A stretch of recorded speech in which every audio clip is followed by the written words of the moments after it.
रियासती हुकूमत की जानिब से शुरू किए गए 99 रोज़ा पब्लिक गवर्नेंस प्रोग्रेस प्लान के एक हिस्से के तौर पर मेदक जिले के additional collector Nagesh, municipal chairman Radhika, municipal vice chairman D Naresh Goud, commissioner Srinivas Reddy, मुकामी काउंसलर जुबैर अहमद, दीपक कुमार और दीगर ने म्यूनसिपल कॉर्पोरेशन के 9, 26 और 27 वार्डों का दौरा किया।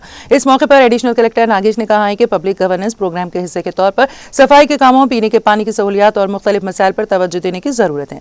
सफाई बहुत जरूरी है। बहुत सी बीमारियां अदम सफाई के माहौल में होती हैं, इसलिए इर्द गिर्द को भी साफ सुथरा रखना चाहिए। आवाम भी ताउन करे। म्यूनसिपल का सफाई अमले ने ट्रैक्टर के जरिए गंदे नालों और जमा कूड़ा करकट को बाकायदगी से हटाया।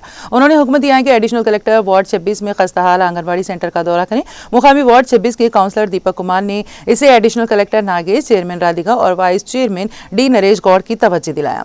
फौरी जवाब देते हुए एडिशनल कलेक्टर नागेश ने यकीन दिलाया कि आंगनबाड़ी मरकज को खूबसूरत बनाया जाएगा, मरम्मत की जाएगी और इसके इर्द गिर्द दरख्त लगाए जाएंगे और इसकी अच्छी तरह देखभाल की जाएगी। काउंसलर दीपक कुमार ने इन्हें मुबारकबाद दी।